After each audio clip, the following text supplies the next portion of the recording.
இயேசு கிறிஸ்துவின் நாமத்தினாலே என்னுடைய வாழ்த்துதலை மிகுந்த மகிழ்ச்சியோடு தெரிவித்துக் கொள்கிறேன். உலகத்திலே மிகப்பெரிய சபை எங்கே இருக்கிறது என்று கேட்டால் தென்கொரியாவில் உள்ள சியோல் பட்டணம் என்று சொல்வார்கள்.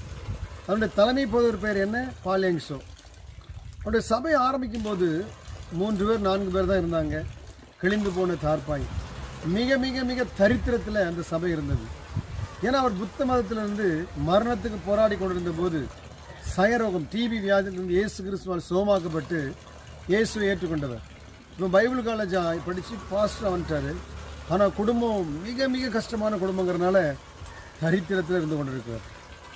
ஆனால் இன்னைக்கு கிட்டத்தட்ட 65 வருஷம் கழித்து அவர் சபைக்கு பின்பாக அந்த சபையிலே 53,000 மிகப்பெரிய பணக்காரர்கள் இருக்கிறார்கள். 10,000 கோடி 20,000 கோடி உள்ளவங்க 53,000 இருக்கிறாங்க. 50 கோடி 100 கோடி இப்படி உள்ளவங்க கிட்டத்தட்ட 2 லட்சம் பேர் இருக்கிறாங்க.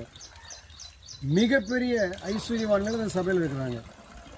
அப்போ நாம என்ன நினைக்கிறோம்? எல்லாம் ஐஸ்வர்யவானும் நரகத்துக்கு போயிடும் அப்படின்னு நினைக்கிறேன். இல்லை, அவங்க ப்ராப்பராக டேக்ஸ் கட்டுறாங்க, பெரிய பெரிய கம்பெனி வச்சுருக்கிறாங்க, இன்றைக்கி ஆண்டவருடைய பிள்ளைகளாக இருக்கிறாங்க. இயேசு கிறிஸ்து கூட சொன்னார், உபாகமம் 28 கர்த்தர் சொல்லியிருக்கிறார். உபாகம் 28:12 வானத்தின் பொக்கிஷாலையாகிய பொக்கிஷாலையை உங்களுக்காக திறப்பேன், நீங்கள் அநேக நாடுகளுக்கு கடன் கொடுப்பீர்கள், நீங்கள் கடன் வாங்க மாட்டீர்கள், அநேக நாடுகளுக்கு கடன் கொடுப்பீர்கள் என்று சொல்லுகிறார். ஒரு ஊருக்கு நம்மளால் கடன் கொடுக்க முடியுமா? ஆனால் பாருங்க, ஒரு நாட்டுக்கே கடன் கொடுக்குற அளவுக்கு கர்த்தர் மாற்றுவார். அப்படின்னா என்னென்னா, இப்படிப்பட்ட மிக மிக பெரிய கம்பெனியினுடைய ஓனர்ஸாக கர்த்தர்களை மாற்ற விரும்புகிறார். எப்போ இது நடக்கும்? சத்தியத்தை அறிவீர்கள், சத்தியம் உங்களை விடுதலையாக்கும். ஆபிரகாமின் ஆசீர்வாதத்தை பெற்றுக்கொள்ளவே இயேசு சாவமானார் என்று கலாத்தியர் 3:13 சொல்லப்படுகிறது. 2 கொரிந்தியர் 8:9 வாசித்து பாருங்கள். இயேசு ஏன் தரித்திரனானார்? நம்மை ஐஸ்வர்யவான்களை மாற்றுவதற்காக. ஆகையால் நீங்கள் தரித்திரத்தில் இருப்பது தேவ சித்தம் அல்ல.